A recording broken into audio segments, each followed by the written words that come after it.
అందరికీ నమస్కారం.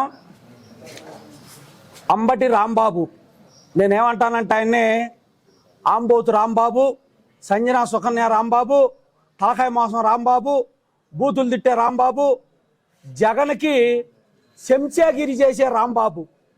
నువ్వు ఇక్కడ ఒక్క తన్ను తనితే పోయి గుంటూరులో పడ్డావు. ఇక్కడ నువ్వు వచ్చావు, నువ్వు ఫస్ట్లోనే చెప్పావు కన్నా లక్ష్మీనారాయణ గారు ఏదైతే ఇన్ఛార్జిగా వచ్చిన రోజు ఒక వస్తాదును నా మీదగా పంపించారు ఇక్కడికి అని. యాస్, నువ్వు కరెక్ట్గా కనుక్కున్నావు రాంబాబు. నువ్వు కొంచెం తల తిక్కోడు అయినా కొన్ని విషయాలు కరెక్ట్గా కనుక్కుంటావు అని నేను ఆ రోజు అనుకున్నా.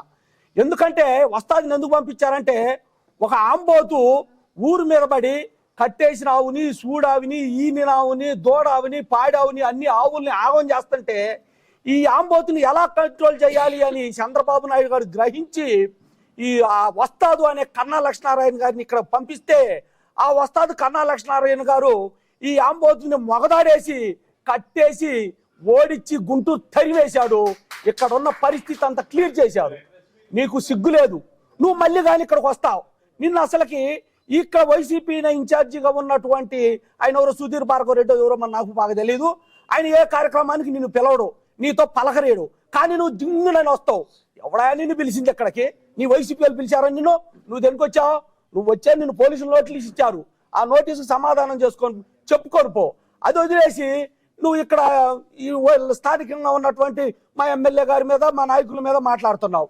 నేను నిజంగా అడుగుతున్నా అంబటి రాంబాబు గారు, మనం నిజం మాట్లాడుకుందాం. అవినీతి అనే దానికి అమ్మ మొగుడివి నువ్వు. ఇంకా వేరే దీంట్లో సమాధానం చెప్పాల్సిన పని లేదు.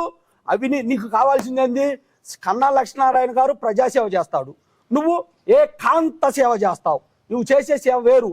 నీది కాంత సేవ, ఆయన ప్రజాసేవ. నువ్వు ఆయన విమర్శించే స్థాయి కూడా కాదు. కదిలితెడ్డి అన్నారు. సిగ్గు లేదు నీకు? నేను మాజీ మంత్రిని అంటావు.